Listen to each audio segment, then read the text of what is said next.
everybody. Welcome to social stream number 7. How are y'all all doing today? How's everyone doing on this lovely Sunday?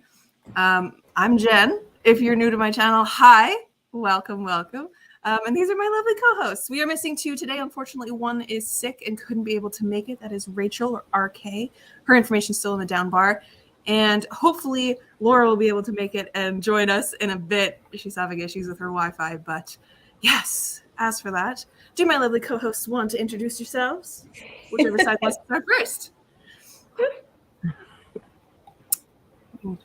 Start with Stephanie, I guess. I'll go first, I guess. Hello everyone, my name is Stephanie. I have a YouTube channel. It's linked down below in my link tree. I do a lot of vlogs, and I have a few small town romances out that are going to be in Kindle Limited soon. I live in RV full time, and I don't know. Ask me anything else you want to know, I guess. I never know what to say in my introduction about myself. So that's why I like being first, because then I can just not say anything.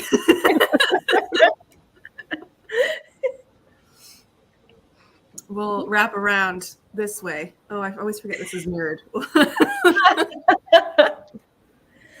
So me, hi, I'm Amy Prokopis. I'm an author. I write young adult, mostly fantasy romance. That's kind of my cup of tea.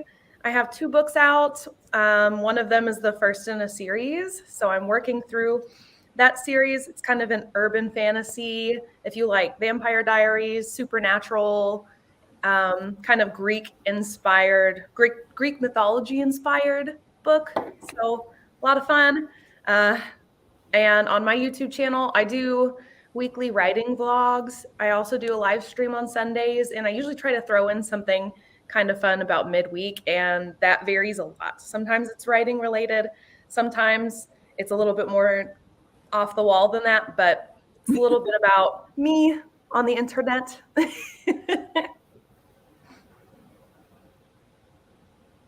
All right, so hello everyone. I am Grayson from Grayson's Bookmark here on YouTube.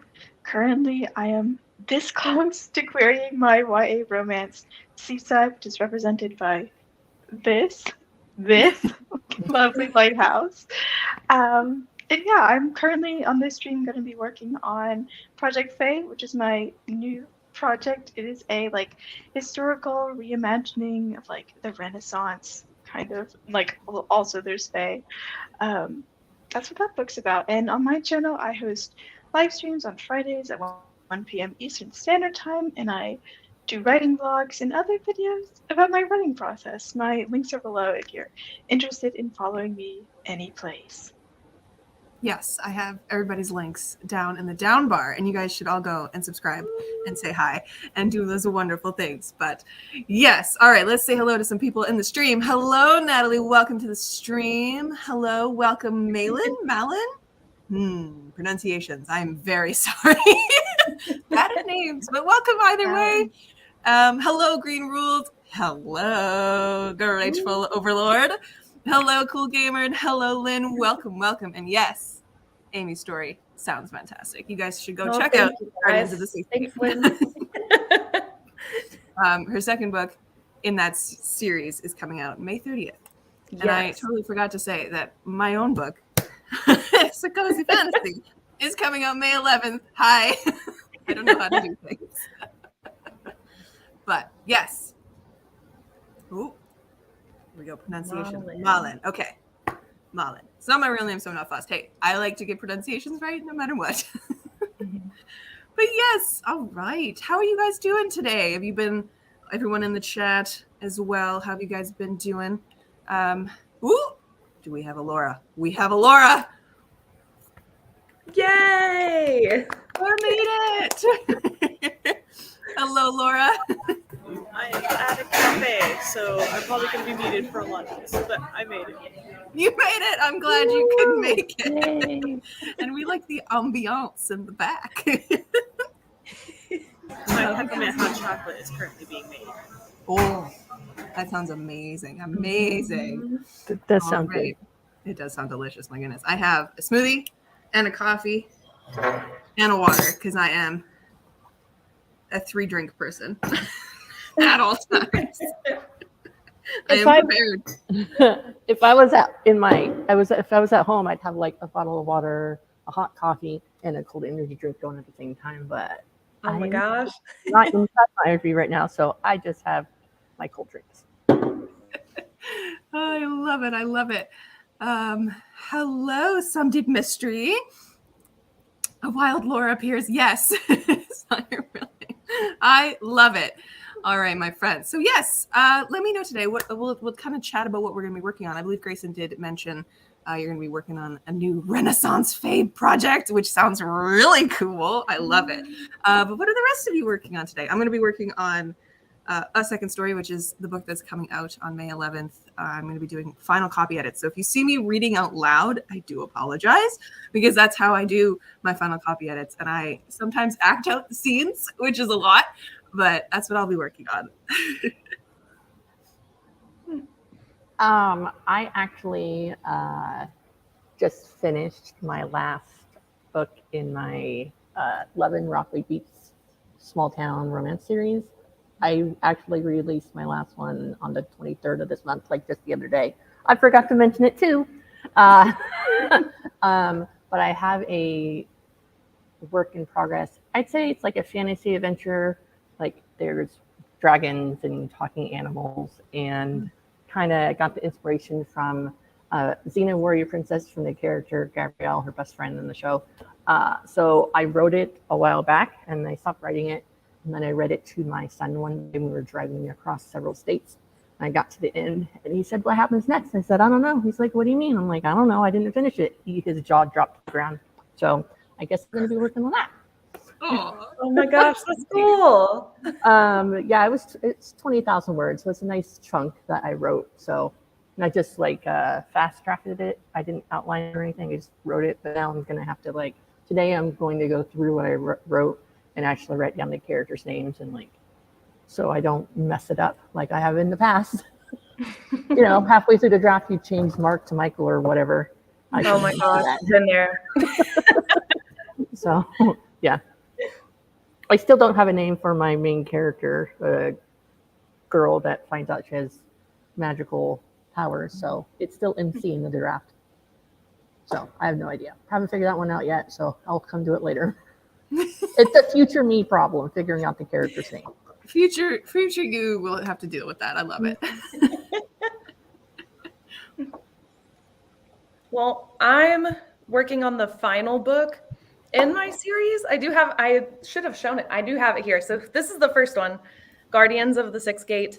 The second one, Shade of the Shadowlands, like Jen said, comes out the 30th of May. And I am in the middle of fast drafting book 3, which will be the last one.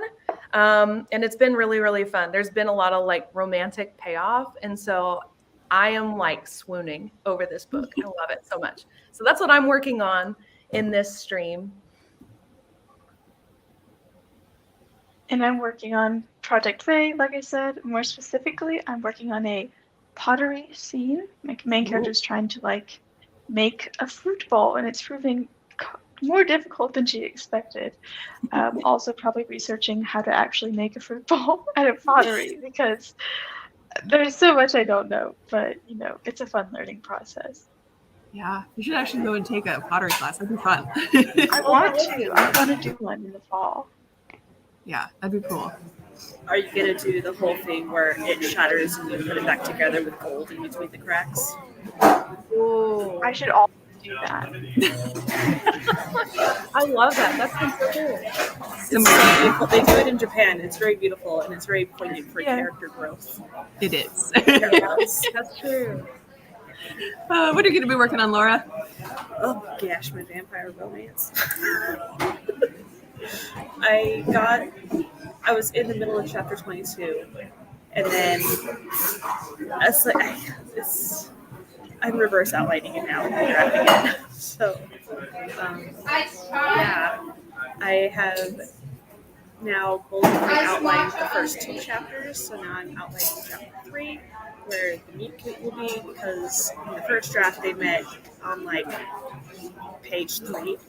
So guess I should show the characters and how they are before they actually meet each other. True. But True. I'm used to writing really short fiction, so like you arrive late and leave early. So it's like it's got to be right to the point. Because you don't have the word count when you're only doing like 1,000 words or 100 words. So, yeah. Makes sense. I love that. Very cool. All right. What are you guys in the chat going to be working on today? Malin also says, Amy, love that cover. We love it. Thank you. There's some vampire romance love in the chat. We love it.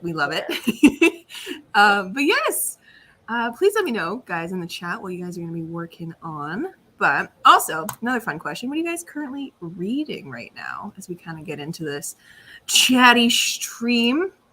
As always, I'm reading like 8 different things.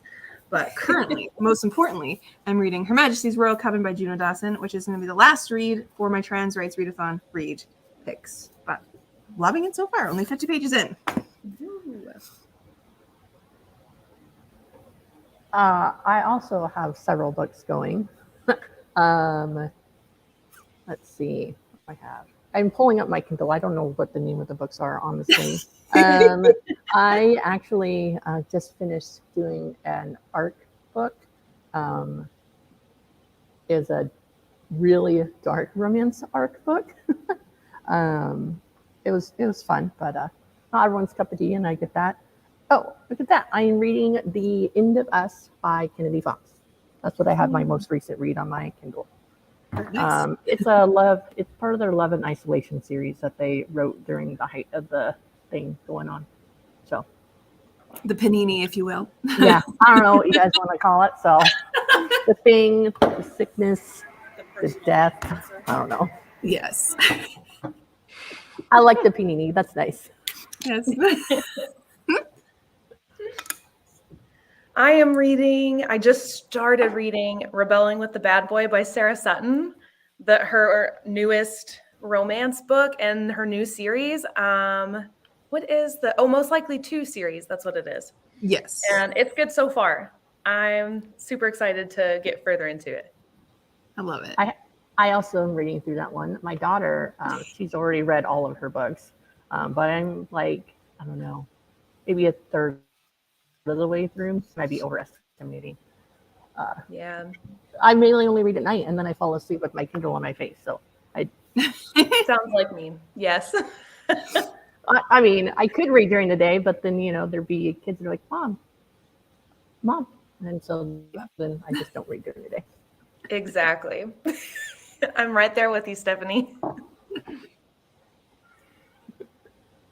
I'm currently listening to 2 audiobooks. One is Tomorrow and Tomorrow and Tomorrow, which I've heard a lot about. I'm about 3 hours into it. Liking it. I'll hold it up for you. Oh, there it is. Yeah, there it is. I'm liking it. I'm liking it so far. I'm also listening to I'm Glad My Mom Died by Jeanette McCurdy. I have like 45 minutes left in that one. It's good. It's a very difficult book to listen to. And I also I watched the Vampire Academy movie 2 days ago, and then it kind of spiraled into, you know what? I'm going to read the entire Vampire Academy series. Oh my gosh. So, I'm reading the first Vampire Academy book right now as well. Have you ever read them before? When I was younger, I read, I think, the first 2, but I never got past it. So now I want to know how it unfolds. There's 6 of them, so lots of good content for me. Yeah, high school me loved those books and devoured all 6 of them. And Malin says, I'm a diehard fan of the series as well. I want to become a diehard fan, so that's the goal. I love it. How about you, Laura? What are you currently reading? Oh gosh. So I binge read all of Tokyo Ghoul, and so now I have started Tokyo Ghoul 3, which is a series, which is a direct continuation. Except for now there's amnesia, which is one of my least favorite tropes. So dang it. Same. But so I'm in volume 2 to read. I am in volume 3 of Higurashi When They Cry. So volume 1 of the Front Art, which is a horror series. I am going to start Tomie by Junji Ito, and I'm inside the short story collection called Chromophobia, where like each story is a different horror take based on the different colors. So the first one was the black string of fate instead of the red one, and so it ties you to two people on somebody's going to kill the other one. So it was pretty cool. And the string was leading to this pregnant woman's stomach, and so he's like, "What the heck is going on?" Oh my god.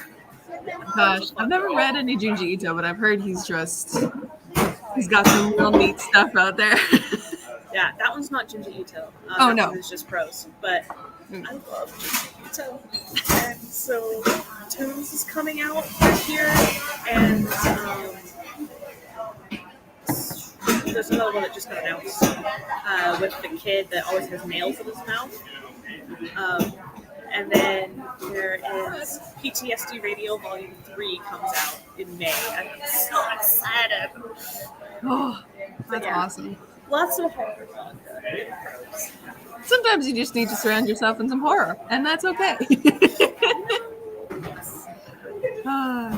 All right, so Malin is going to be working on a chapter of a bodyguard romance in space, and it also has fake dating. Oh my god, I love it. I love it so much. Lynn is reading Legends and Lattes. One of my favorites. I love it. I'll either finish at this sprint or work on reverse outlining my urban fantasy. Woo! Very cool. I love it. I love it. But yes, do we want to dive into our first sprint now? Bird chance. It'll be a lovely 20-minute sprint. What'd you say, Laura? You're gonna make me work. I'm going to make you work for 20 minutes, and then we'll come back and chat for however long we want to. We'll get some productivity in. Painful in my life. I'm sorry. You can do it. All right, let's do that. We'll do our first sprint, and then we'll come back and do some more chatting, because I don't want to run out of time before we're supposed to have everything done. Okay, let's see. We'll use, funnily enough, Laura's timer because it's cute. Let's see if I can do theater mode. What does that look like on StreamYard? Oh, I love that one. Can I do full screen on theater mode? I can! Incredible. Okay. We will do Laura's timer. That's not supposed to start already. Okay. So we got 11. Oh my god. Please don't run. Okay. Are we ready to go? I'm ready. Let's do it. All right. Let's do it. 20 minutes. Happy sprinting, my friends.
Alrighty.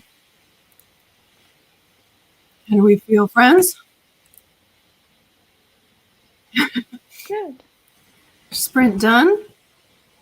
Woo. And the timer was so lovely and quiet. I was like, oh, it's a little thunderstorm. I love it. Laura, you make beautiful timers. But yes, how did we all do? What did we get done today in that first stream? Sprint. Jeez. I got 600 words. Hey, How's that's that exciting. start? Woo! I went through and I wrote down my characters' names and wrote down, like, on some of them I wrote down in the story what they look like. Some of them I didn't. So I wrote down the descriptions as well. Nice. Yeah. It's nice to have that in like one spot so you can always reference back to it, right? Yes. Yeah. Yes. I need to do that. I need to do that. I've never actually done that before. I'll either try to remember it, or my in-house editor will read my book and she will be like, Mom, you said that she looked like this and now she's like this, or you changed her name. She's only 12, but she like catches stuff that in like regular books too. And she catches so many things. It's ridiculous. That's awesome. She has a really good eye for detail. So she remembers everything I say. Like one time we were on the Oregon coast and I said, next time we're here, we'll go to the Tillamy Cheese Factory. A year and a half later, we were there. And she's like, Mom, remember when you, okay, I guess I said that. Sponges. Yes. How about you, Grayson? So I was working on Project Faye, and I did like about half of like brainstorming, like just like train of thought. Here's what I need to do, and then like the other half was actually okay. We're gonna write that now. So that's about 624 words, but half of it's outline. So you guys are killing the game. I love it. I love it. How about you, Laura? Did you get distracted by the cafe? No. I was outlining chapter 3, and I'm trying to decide how close to my first version I want to keep it, and then what I want to change a bit. So my poor main characters. Okay, so Hadrian, his dad got their family in debt with everybody.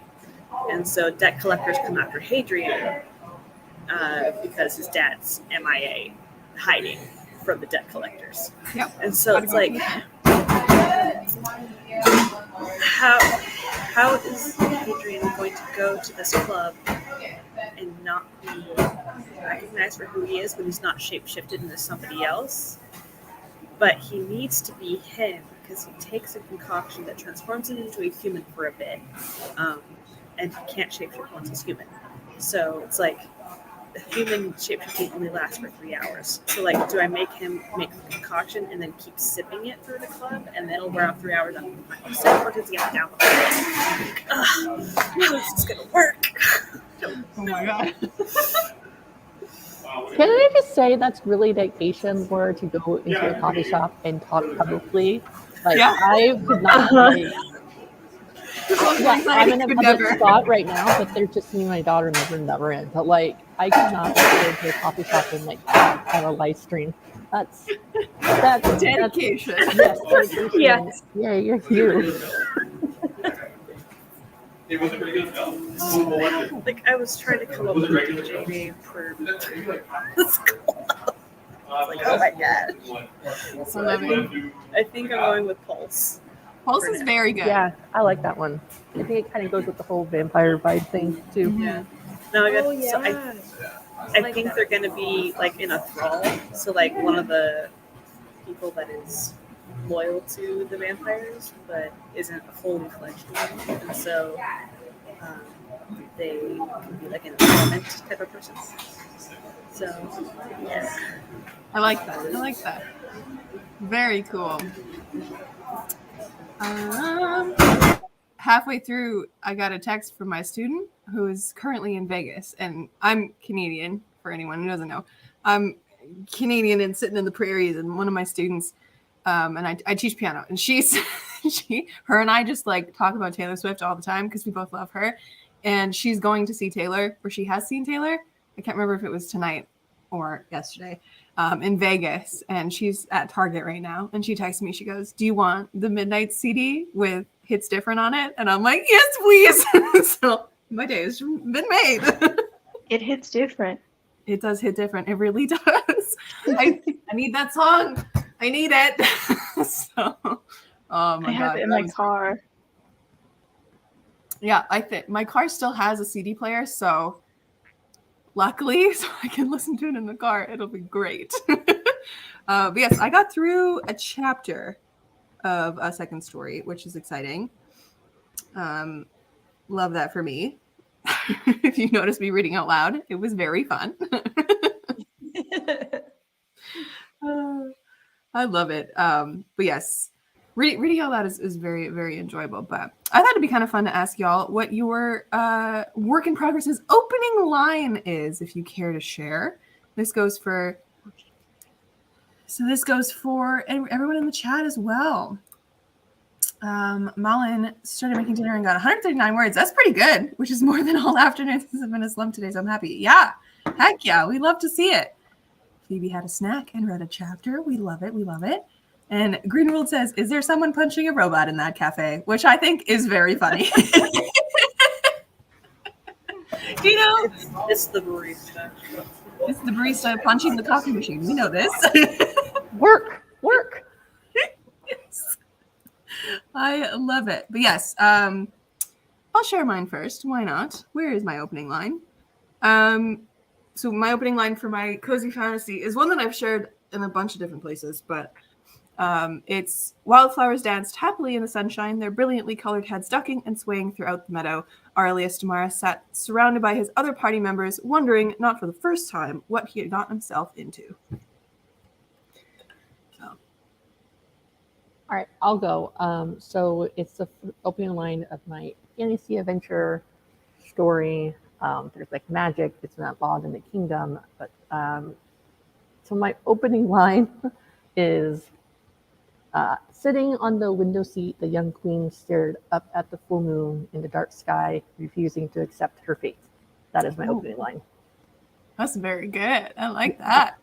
I read it like once, like 8 months after I wrote this. I like read it on the road, and some of it made me chuckle. I was like, "Oh, I'm pretty funny." So I love when that happens. and I got to a point where like a fish starts talking, like the princess who found out she was magic.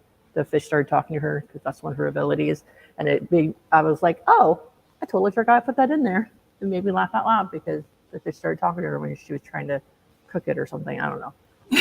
I was like, I was just making it up as I went along, really. It was quite amusing to me. So mine opens straight into, well, I guess just after the action in book 2, because I'm writing book 3. So it's the Audi was already running, and I felt the warmth the moment I opened the door and couldn't help the sigh of relief from slipping past my chattering teeth. Mm-hmm. I like that one. I like that you're using an Audi. Someone in Canada. An Audi? I understand. Yes. Oh my God, Canadians. It's too cold outside still. What is happening? Mm-hmm. It's -4. It's not that bad, but still. Oh my gosh. I could not. I'm already ready for spring weather. Same. It feels like spring. The sun is telling us it's nearly coming, but the 4 feet of snow needs to melt first. Oh my gosh. So like this last year I'd been in Texas, and then we're only in Oregon because my oldest daughter had some mental health stuff going on, so we had to come over here where she was staying with her dad, and we're addressing all that. But it is like 40 degrees outside, and it's been snowing here. And I looked to see where I last was in Texas. Yesterday was 80 degrees Fahrenheit, so I'm a little sad. I miss the sunshine. I miss being able to wear less than 3 layers of clothing. Yes. Mm-hmm. But yes, Grayson or Laura, do either of you want to share a first line? Yeah, sure. So I find I tend to be very character focused instead of like description when I jump into a story. But like for Project Faye, it's very short. It's Myra did not like books that lied. Ooh, Period. I like that. Did not like books that lied. Ooh, I like that. That's like opening lines to me just need to be really, I don't know. They just need to be evocative in a way, you know? That's But- super that's interesting. Yeah. It's really I want to interesting. know how many I books wanna has she read know. that have lied? Right? They're called textbooks. Yes. Oh. Brutal. It's funny. She kind of is reading a textbook. I love it. Oh my god, that's so good. Oh yeah, textbooks. Nope. Or unreliable narrators, I guess. But how about you, Laura? I got two. I have one for my current wit, and I have one for Tiny Shivers. So the one for my current wit is the deep bass reverberated through his chest, the dancing human clubgoers pressing in on every side. I And like that. the one for Tiny Shivers is acrid yellow eyes open slowly. So many of them, no human had ever remained sane long enough to count them. I love the image of the acrid yellow eyes. That's really cool. Oh my gosh. Thank you guys for sharing. Let's see what the chat have been saying. Hello, Tyler. Welcome to the stream. I'm glad your toddler is down. I'm excited for you to get some work done. Malin says, this is zero draft of my main space opera romance, so I haven't thought too much about it, but this is their opening line. I once flew straight into a scattered meteorite with debris whooshing past my chasseur, we're going to go French, chasseur spaceship, yet there is nothing more terrifying in this instant than requesting an audience with my father. Ooh. I like it. Oh. I like God, that. Oh man, I've read two really disappointing like sci-fis back to back, and I just want a good one. I might have to go back and reread some of my favorites, but I love that first line. That's so good. Lynn says, mine is currently, the darkness starts to creep in, and now all I see is black. Ooh, I like that. That's kind of like, I don't know if you guys notice this in a lot of like middle grade or YA novels, but there's always like people who end chapters, and I do this too because it's drama, but people end chapters with like a character going unconscious, and it's like, and then all of it was black, and it's just gone. Yeah. I like that you're starting your book with that, though. Oh, that's very good.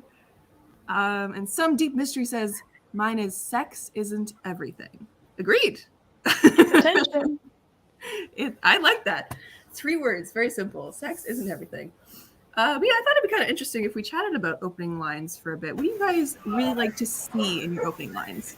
Can I read another one? Yes, of course. This one is from a short story that I'm working on called It Came From Under the Bed. And it says, the front door of my childhood home creaks open. The memories and ghosts threaten to spill out over the threshold. Whoa. I like that, especially for a short story, because it like immediately gets the tone across, which I really think is good. And you guys are so good at opening lines. I love it. My first open lines I've done before have not been great. Over time they've gotten better, or I just leave a boring one in. I don't know. Yeah. Sometimes that's all you need. Sometimes, like, one of them was like been waking up, sliding the alarm clock because they had a hangover from the night before. Another one was like, where's mom? I don't know where she's at. So like it just kind of varies from book to book. But I've never done an open line where they're like starting the day and doing like brushing their teeth and being kind of no, haven't done that one yet. I know not to do it that way. Yeah, I've heard that's a little cliche. Looking at yourself in the mirror. Yeah. I like to really just jump into the action. It makes me think of there's a commercial that YouTube constantly sends me for Margaret Atwood's masterclass. Yep. And she starts it with about opening lines, and she says, like, we all know the story about Little Red Riding Hood, and she goes off, to see her grandmother, yada, yada.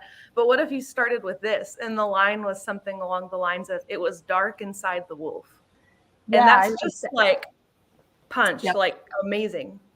And then our Margaret's little Creative. face, she's just like, isn't it a good line? And she gets Exactly. this little face. Yes, I've seen that same ad so many times. Yes. So many times.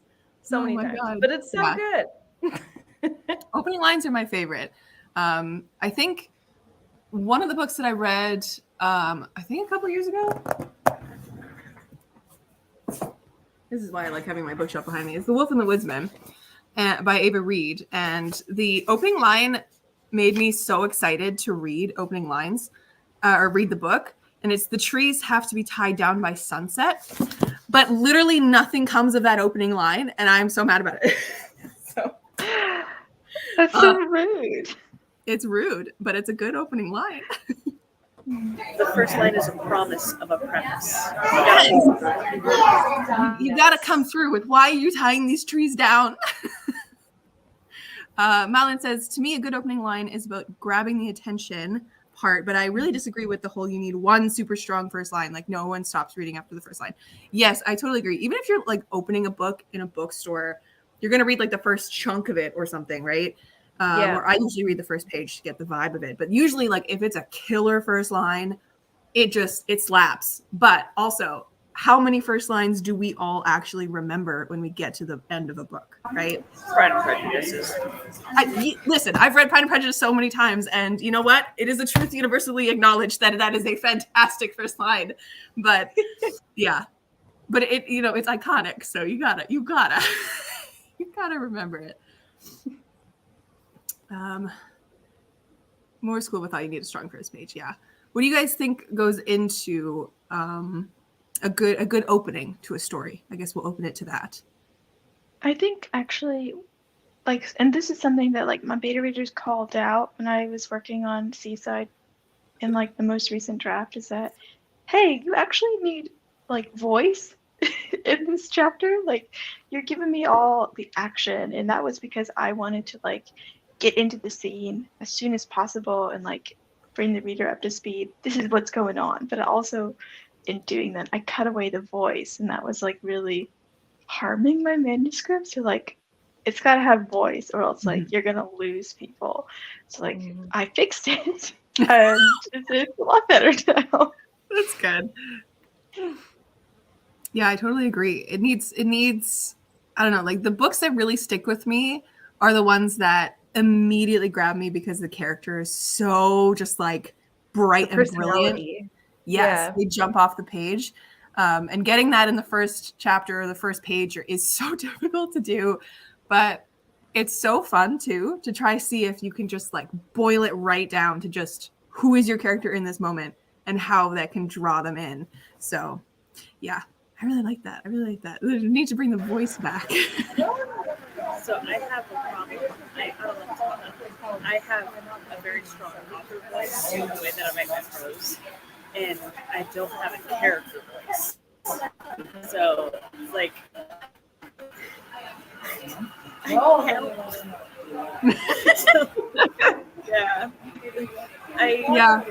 characters are my weaker aspect, and so like I know I describe things the way that the character sees them, like I'm supposed to, and like it's describe what the character sees, how that their bias is tinting the word choices of how they describe things and feel, and so that happens. But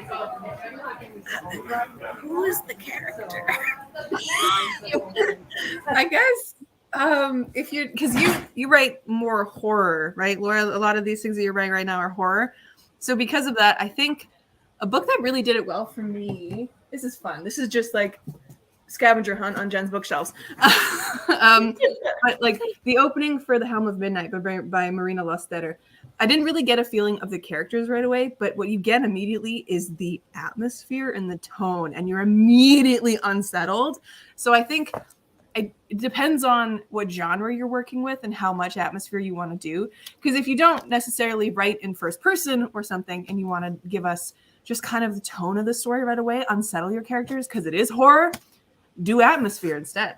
So, tricks of the trade. I do dabble a ton in atmosphere.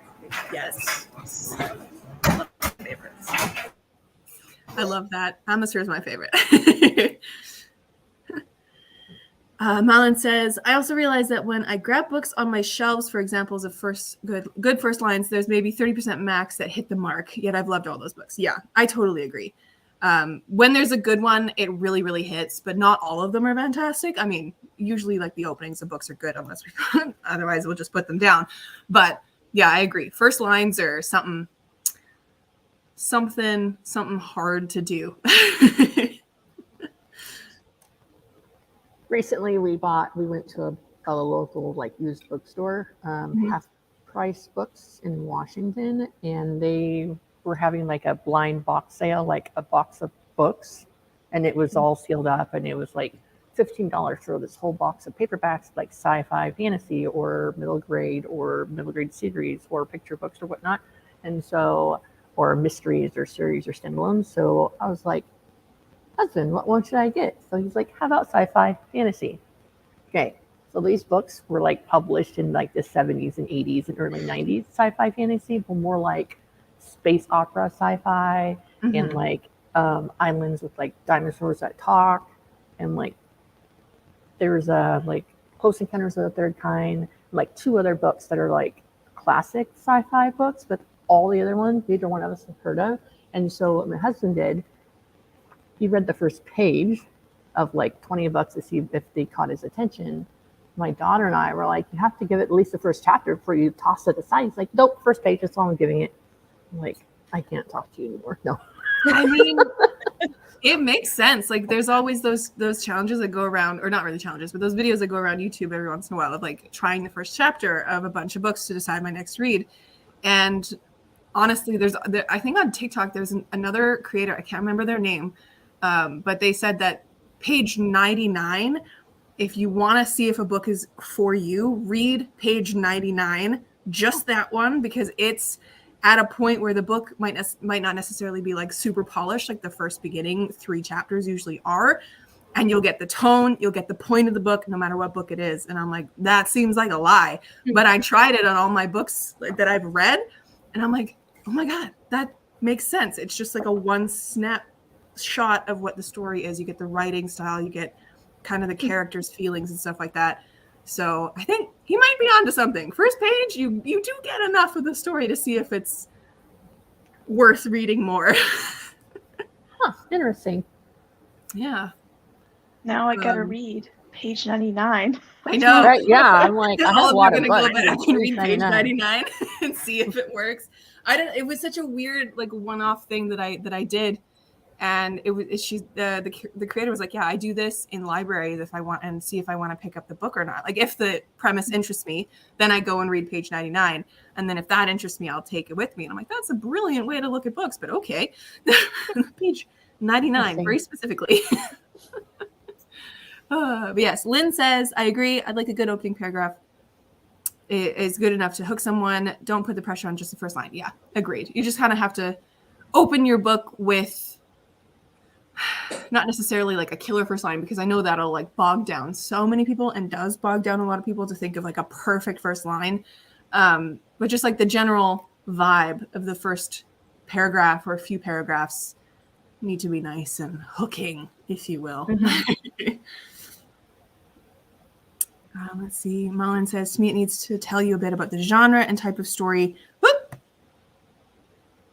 So if it's going to have magic, it's good to have a hint of it. If it have murder, but good to bring that in. Yeah, I agree. It's kind of like what Grayson said earlier about bringing the voice back in a moment of action.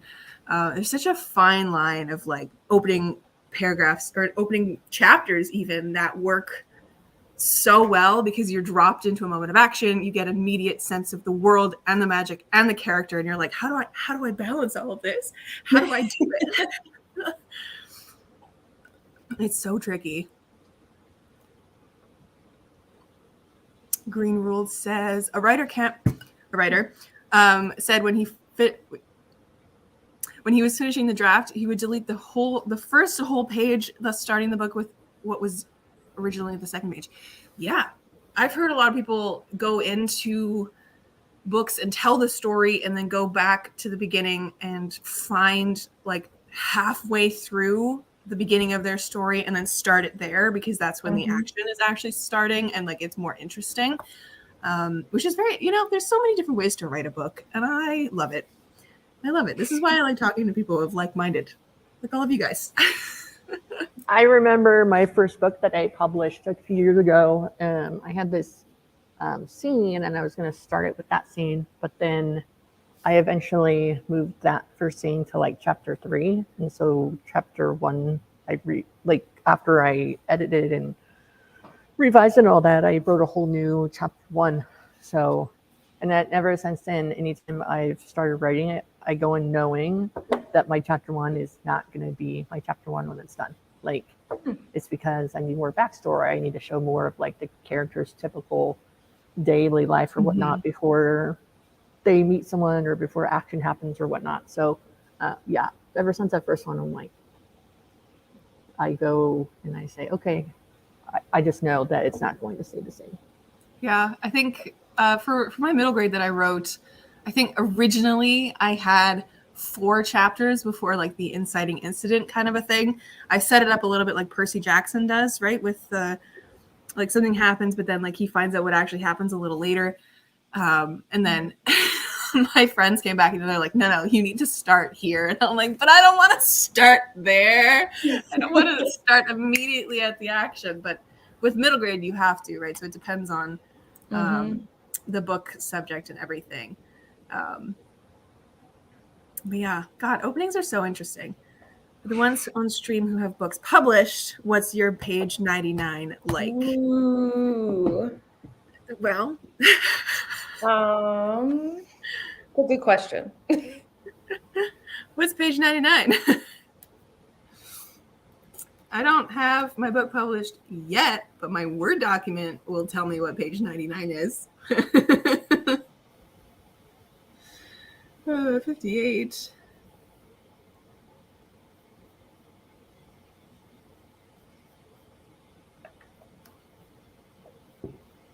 I guess it's different too when you format books, but That is a really interesting trick. So I pulled Guardians of the Sixth Gate, and 99 is about the start of chapter 8 for me. And that's really interesting because that's where my main character has like now fully knows what it is to be a guardian of the gate and has finally kind of come into her powers. And now she's moving forward from there and with like a little more volition. She's in the action, not just like the action happening to her. She now understands what it all means and she's taking part in it. So that's really interesting. yeah. I just looked at page 99 of my Word document, and I just like melted a little bit inside because it's a moment where we get the feeling of like, okay, they're in the middle of this renovation because they bought a bookstore and they're renovating it, and it's like right at the beginning of it, Ari is very, very nervous and anxious, and then it's this moment of him like devolving into an anxiety attack, but then Finn's like, nah babe, I got you, and it's this moment of like calm down as well. Oh, page 99, look at you go. That's great. I like that trick. So I looked up in Tiny Shivers, and page 99 is actually a blank page in between sections. But the first one of the next section is a short story called Mirror Mirror.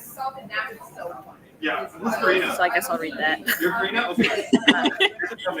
And then the beginning of So Mirror Mirror goes, someone's living inside my mirrors. They've studied me intently my entire life. They know how I move, my mannerisms and quirks. They even breathe in time with me. However, I know that's not my reflection. Reflections ripple along surfaces of an imitation of life, not imbued with life itself. What it gets up to while I'm sleeping, I'll never know. Cameras fritz and computers die when pointing at my mirror. Just the ones inside my home, the ones she inhabits. She keeps looking at me with such disappointment, grief, loathing, fury. Her scream releases as her shards go flying. Ooh. That's a really good start. That you said it was the start of your short story, Mirror Mirror? No, that is the whole story. Oh, that is the whole story. Oh my god. That's very good. And the barista hit the pan at the exact right moment for emphasis. It was good. Oh, I love it. Yeah, that's really interesting to check and see. Be curious to try it with my books when they're published. Yeah, I'll have to look and see what page 99 actually is with mine when I have it formatted. But it's not published, but here's a line from page 99 of my manuscript. No way, laughed Olive as they walked down the main hallway of the house. I'm willing to give witches a try and even ghosts, but there's no way I'm going to believe in fucking Jedi. I love it, Marlon. That's really good. Oh, I love it. I love it. Oh, Page man. 99 Page 99 for like wrong way. For this book for Seaside. It's not really it's kind of a poignant moment, but like it's when the two love interest, Luca and Julian, are like they were on a group friend date and now they're kind of like left alone outside the bowling alley and they're like, you know, having like feelings for each other and like it's raining and it's really like aesthetic. So like that's the scene that's on page 99. I love it.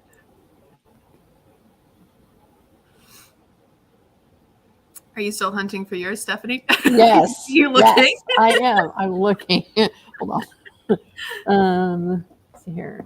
So I have my second small town romance book here. This is the cover. Okay.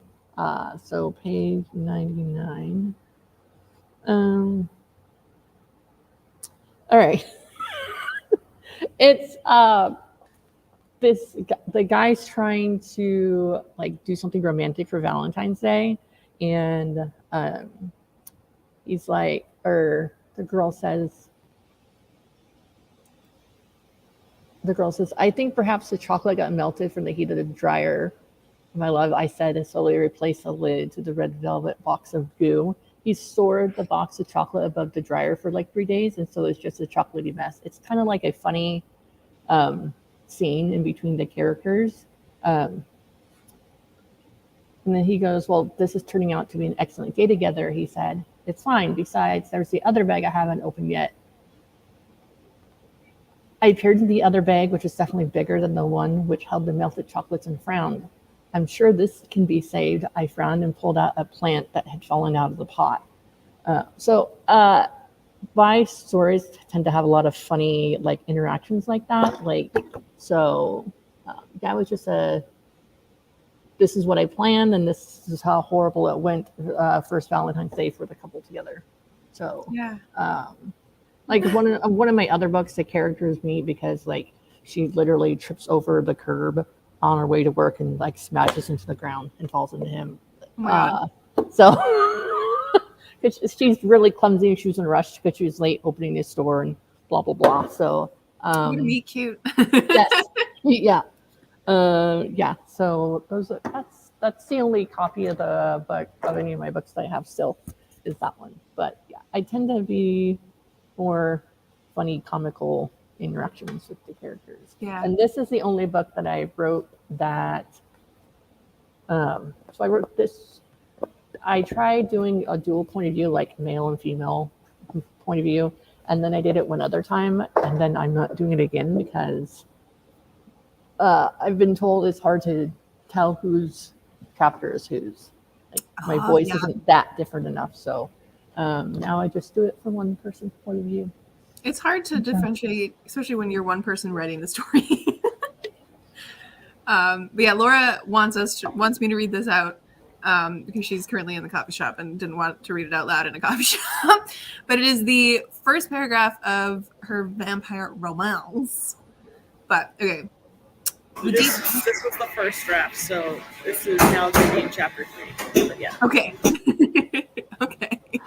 The deep bass reverberated through his chest, the dancing human club-goers pressing in on every side. Mortals knew this was feeding grounds for vampires, yet came anyway. Sorry, my eyes are shit. Came anyway from the cheap drugs. Hadrian Emmerich was in his element. The scent of human sweat was alluring, but not as much as the faint wisps he caught of their blood seeping through their skin. He could see their circulatory systems pumping drugged scarlet through their veins. Hadrian's hand slid up a woman's bare back to her neck, her thumping pulse under his teasing fingertips. He could take her to a private room upstairs and drain her dry. None of these brain-dead partiers would notice. They were lost in a haze of lust, not paying attention to their basic survival instincts, just their pleasurable ones. It would be so easy. Hell yeah. I love it. I love it. That's awesome, Laura. I love that. Thank you for sharing. Yes.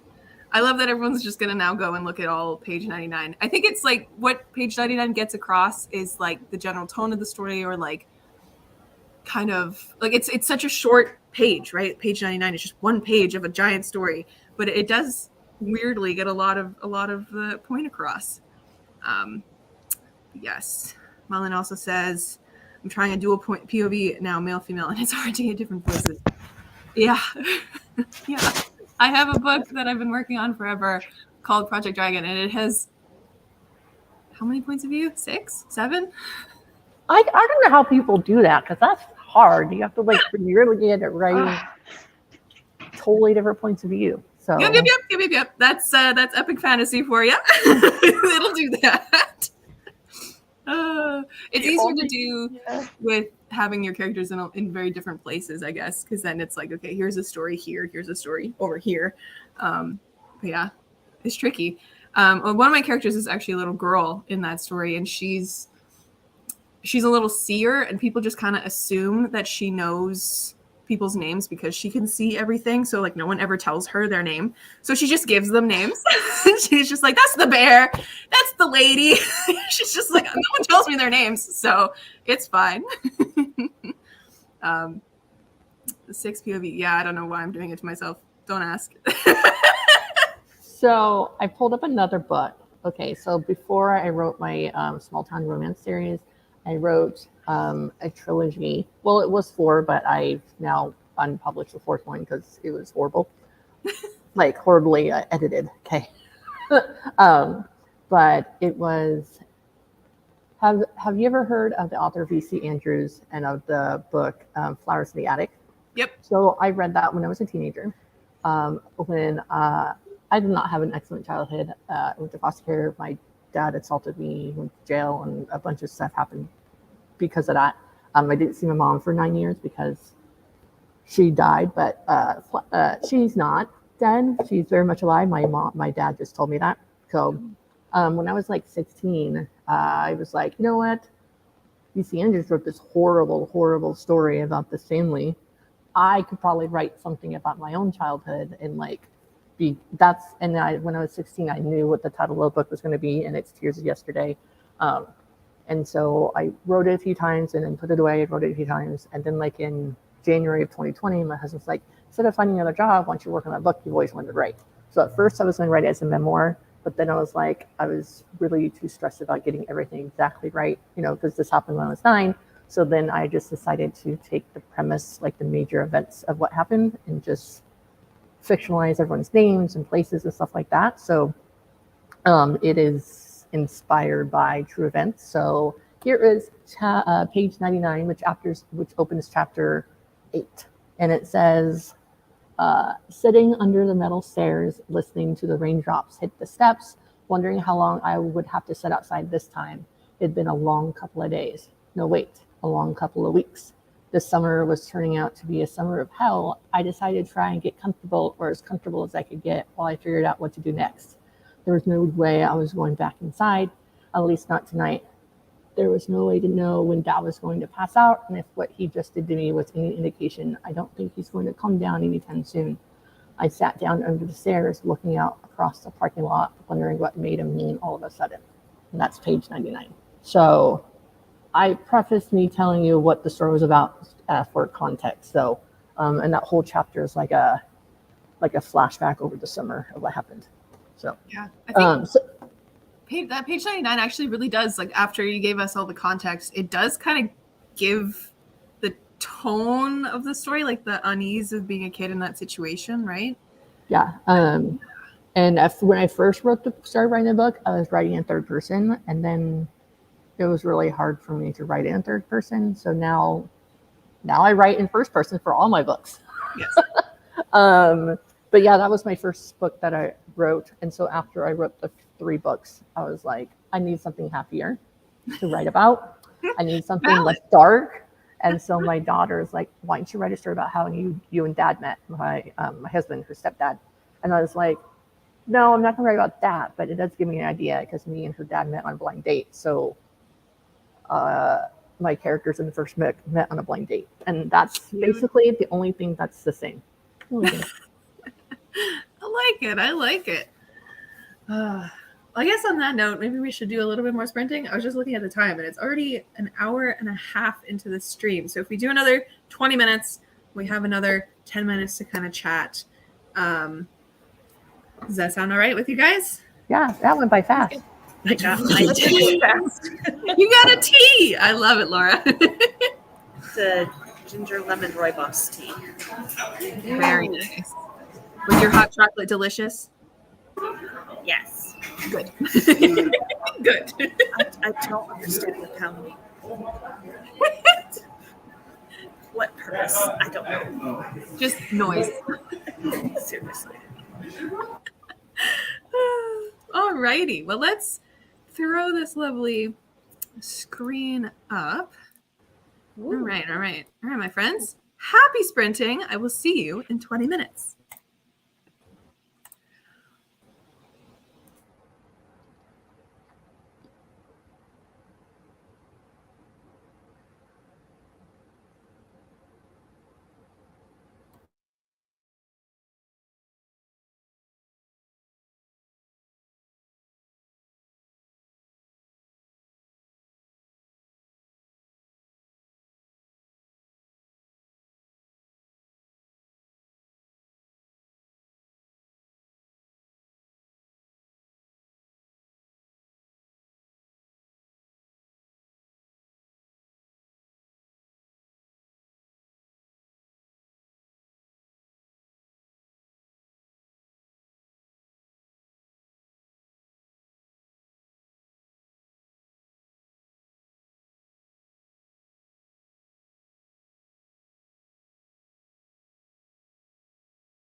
How we go, friends? Some productivity down. That was so quick. It went really fast. We're done. So Oh fast. god. Yeah, that one went really quick. The first one, it really didn't, but this one was like, oh my god. There's like 5 minutes left. Oh my god. But I guess that's good though, because then, you know, you're actually working when the time flies. So but yes, I got a chapter done. Another chapter done? Yeah. Another chapter done. I'm nearly done part 4 of a second story, which is great. I'm excited to be done this pass through so that I can start formatting. Formatting is so exciting to me. But yes. How about the rest of you? What'd you get done that stream? Sprint, not stream. Jeez. Nothing. I went on the Booksprout and tried getting a copy of Amy's book. Oh, thanks. I'm trying. It wasn't really working on my phone when I was trying to do it. Got to saying an error like with the website itself. So I'll try it on my computer. Huh. It's okay. Well, thank you. Yeah, like I went to your link and I tried pulling it up and it said, and so then it had like all the books you could review as arcs on there. So then I tried looking up your first and last name and I tried looking up the name of your book specifically and it said it wasn't there. So I might have to double check that. Weird. Weird. but that's what I did. Like I said, I didn't get any work done, but that's okay. I got 530 words done. Very nice. So I've gotten quite a bit done this stream. Yeah, that's over 1,000 in total, right? Yeah. Heck Pretty yeah. good. I was working a little further in the scene. I got 267 words, and I was also like tidying up and getting rid of that outline brainstorming session I had earlier because I don't need it anymore. Nice. Yeah, that's what I did. Very nice.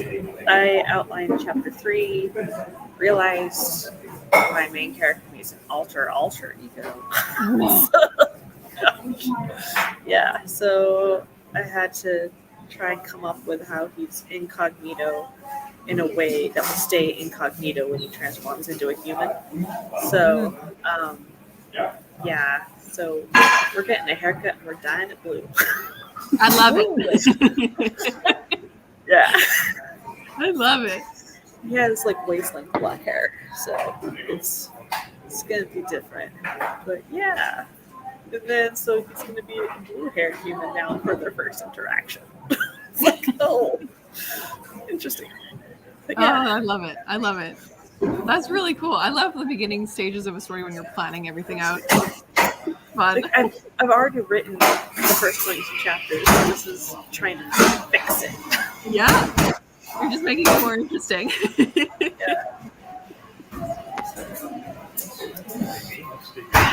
It's fun though. Like I've been trying to world build and come up with all the details on how these things work. Like, so he's transforming into a human so that he becomes vulnerable prey for a specific vampire to approach him because he's cursed that he can't approach the other vampire. So he has to try and lure him over. And so it's like, how are we gonna do this? That's cool. Without luring the other people as well. So it's like he has a concoction that will make his human blood irresistible to just the woman. So we had to get somebody to key it to it. So now there's an informant who steals one of the vampire's baby teeth. And so he takes the baby tooth and melts it into the concoction. Like, it's just going all funky. Yeah, I love it though. I love the rabbit spiral of planning things. Oh, I love it. We had Tyler's toddler wake up partway through the sprint. Oh no. Malin got 195 words. Happy with the progress. I love it. some deep mystery. Talk to a friend online. We love to see it.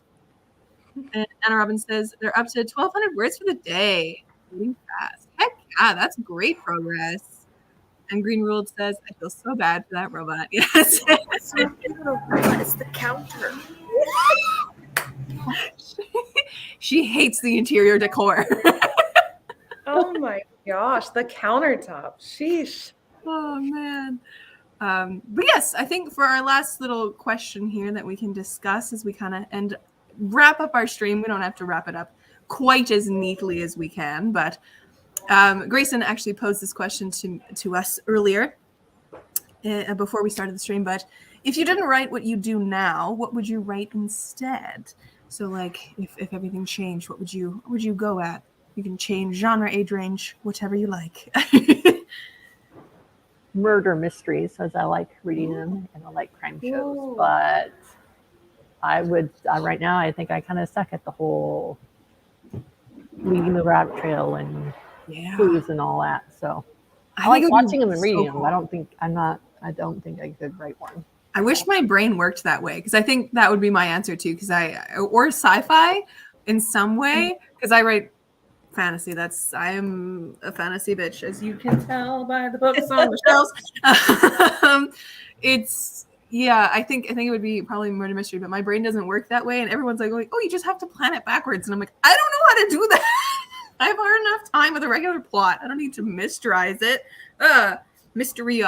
or whatever. Oh my gosh. I don't know. I guess I kind of have plans to change, not so much genre, but I'm planning with, I have a spinoff of Guardians of the Sixth Gate coming. I guess it's kind of a spinoff. It involves a character from the second book that comes out in May. And I'm planning on taking that character and creating something else for that person. And it'll be much more like grown up, more like new adult.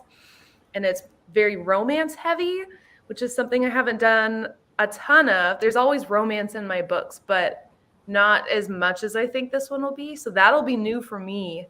So if I had to write something different, it would probably be more romance and probably more of like an adult character. Yeah. I think something I really want to try is the epistolary format. Yes. Like I'm writing Project Fae, and there's like poems and like short passages and song lyrics and like letters in that book. I think I would really also like to just go all the way and write a book that's completely in that format. I think that'd be really interesting to try to piece together a book from those little creative elements. It sounds really freaking hard, but I think I would like to. It would be, because I know like one of my favorite things about reading epistolary novels is that you get, or even like journalistic novels, you get, especially with epistolary specifically, depending on who the receivee of a letter is and who wrote the letter, like it's just the tone and the ideas and like the act that people put on is so different. Like you don't know what exactly you can trust, and it's just it's so cool. I love those kind of books. I think what was the most recent book that I read like that? I read Dead Collections by Isaac Fellman, which is not all epistolary, but it's compiled as though it's like an archive collection. So you have like some prose, you have some like old emails, you have a script of a play, you have like all this kind of stuff like in the format, and it's like organized like a collection and an archive, which I really like. I love when people play with format. Yeah, that'd be so cool. That'd be so cool. And I think Green Ruled said, wasn't Dracula written in that format? Yes, a lot of it is definitely written in multimedia. I really want someone to come out with a version of Dracula where they take all of these things and make them into like the newspaper clippings and the like the transcripts of the recordings and stuff, because Dracula was very auditory as well. which it wasn't formatted that way in the book, but I wish it was. Dracula's so good. Oh, but yes, I love it. How about you, Laura? What would you write? Gosh. So I have lots of stuff that I've started and never finished, and I have stuff on my bucket list that I want to do. I've never written a novel-length horror. I started pantsing one, got like 16K in, and petered out. So that one, the main character was obsessed with opera, and I don't know much opera. It was like, I can't keep pulling all these opera lyric quotes if I don't know the opera.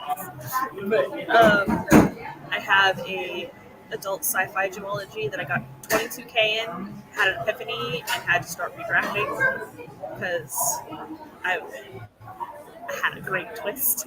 Ooh, So, I love that.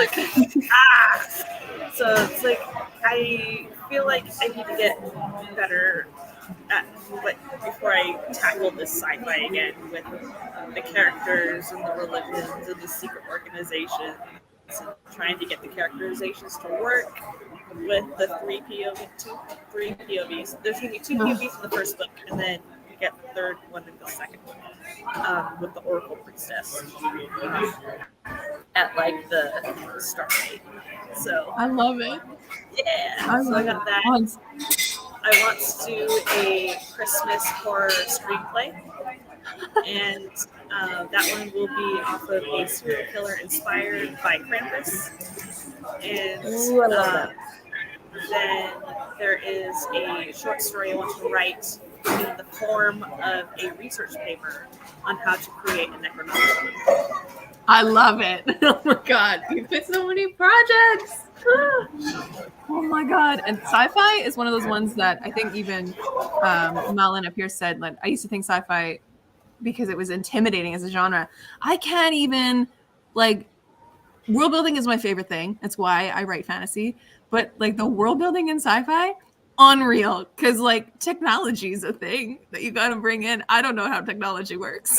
So. I mapped out the whole new solar system that this takes place in. I named the comets, the moons, the planets, the Kuiper belt stuff, and everything. And I was naming different classes of spaceships.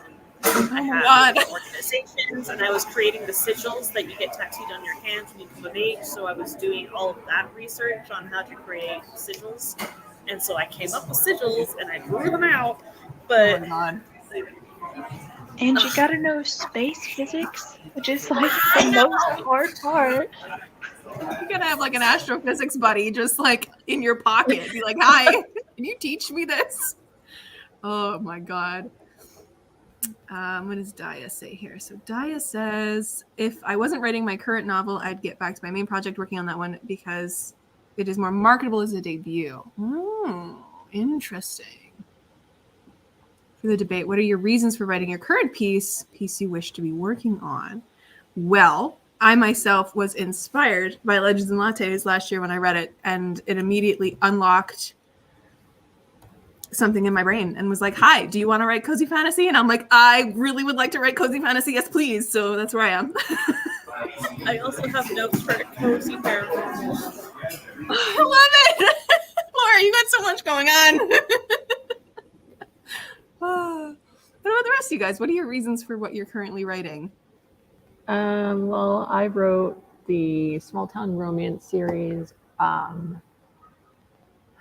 because that's what I was reading. I was reading a lot of it, and so and I picked the town in the book series based on a town that I grew up on the Oregon coast. So, and the name of the town is Rockaway Beach, and that's how I came up with the series title Love in Rockaway Beach. I don't know. I think mainly I read it a lot, and so I thought it spoke to me, I guess. I don't know if I have a real reason why I wrote what I wrote. I think you answered that question earlier. You said you just wanted something lighter to write.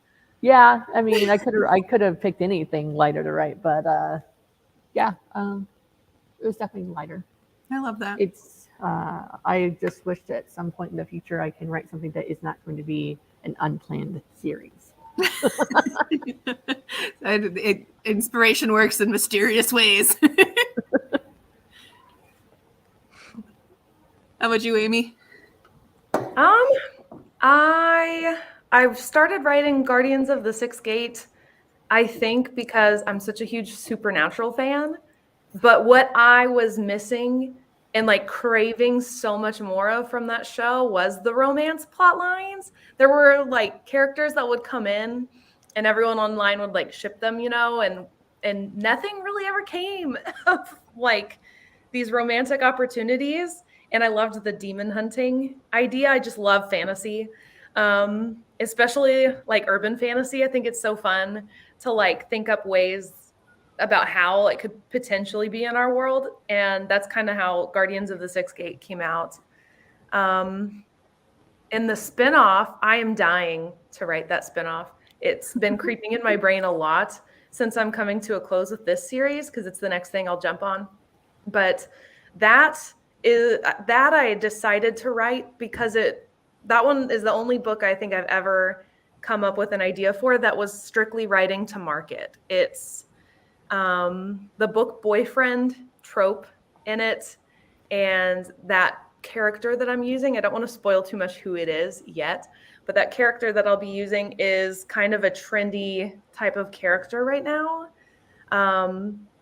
And it's one of those touch her and you die kind of tropes. And I am dying to write that romance between the two. So that I just think will do well to market. So Yeah.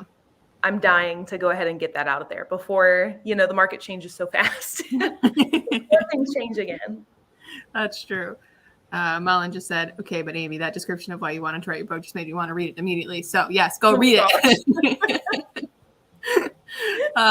Yes, Grayson or Laura, do you have anything you want to say? Yeah, so the reason I'm writing Project Faye is because me and my partner were on a walk in the woods and came up with this idea, and like we're co-creating it. So like it's a way for us to like not only like bond with each other and like create something, but also now I have like someone to keep me accountable for actually writing the thing. So yeah, that's why I'm writing Project Faye. I love that. Oh my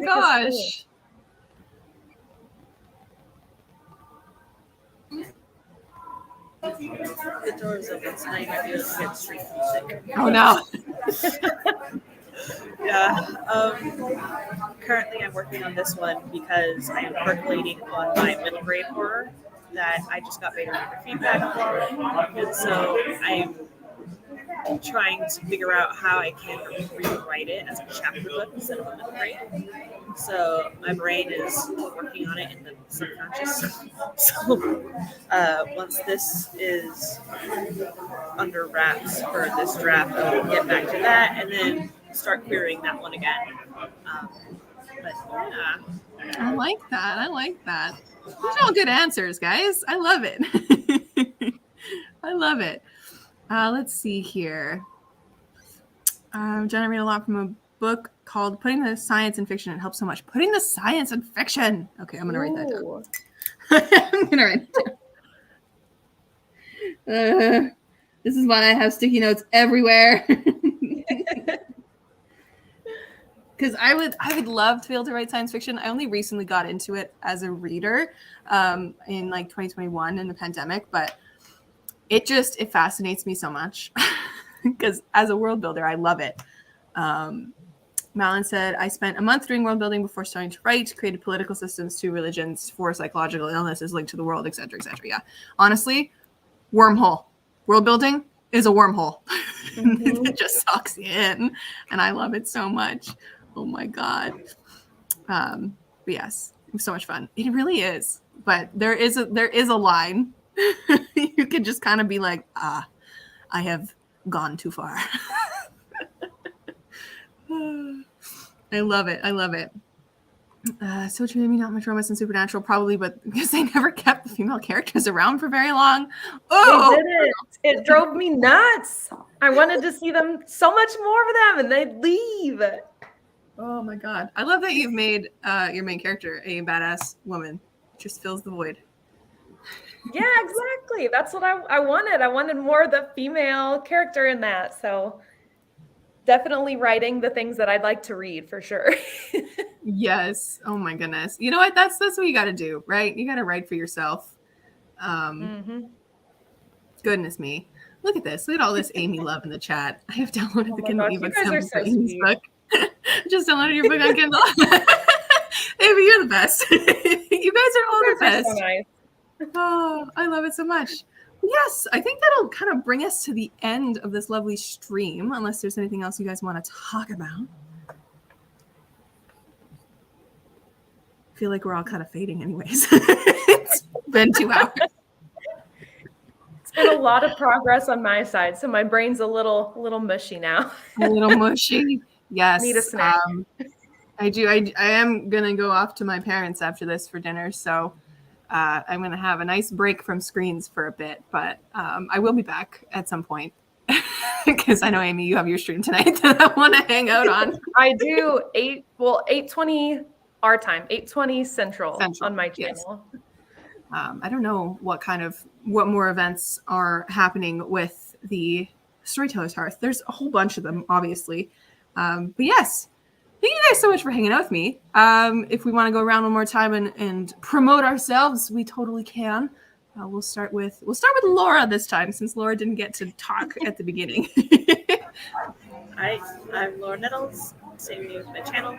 My debut horror collection is for pre-order right now, called Tiny Shivers. 14 of the stories were previously published in collections and anthologies and magazines. So, yeah, there's 101 in there. And it's great. I love it. I love it. It includes holiday group horror stories. So, yes. Hi, I'm Grayson. I write YA romance. One is queer and called Seaside. The other one is called Project Fae, which you heard me talking about on this stream. I have a YouTube channel and an Instagram. They're both linked in the description of this stream. I've had so much fun working with you guys today. It's been so good. I'm Amy Prokopis. I write mostly young adult fantasy romance. Thank you, firstly, to those of you in the comments that have been so nice and kind and have downloaded my book. Thank you, guys. But I'm very active here on YouTube and especially on TikTok and Instagram. So go find me there. Let's continue the conversations that we've had today.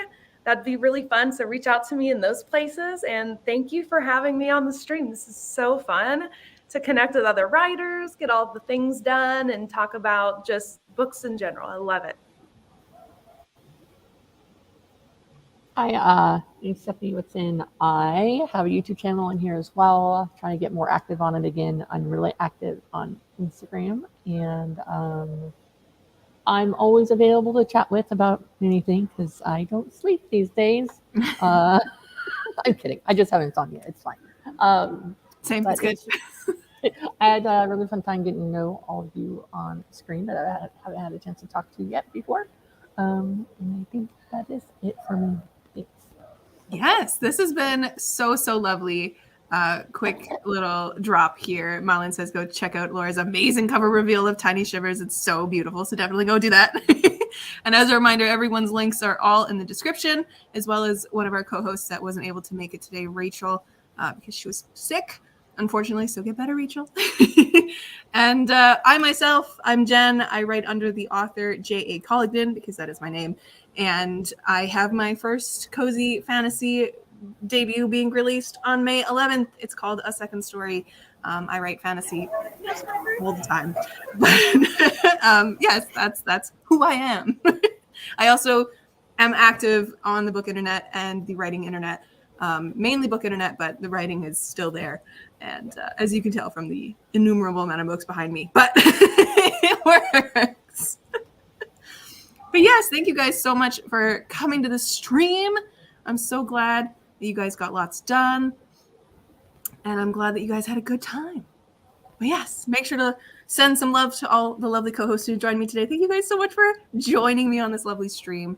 And happy writing for the rest of your days, unless you go do something else. Happy doing whatever you do for the rest of your Sundays. Bye. Bye.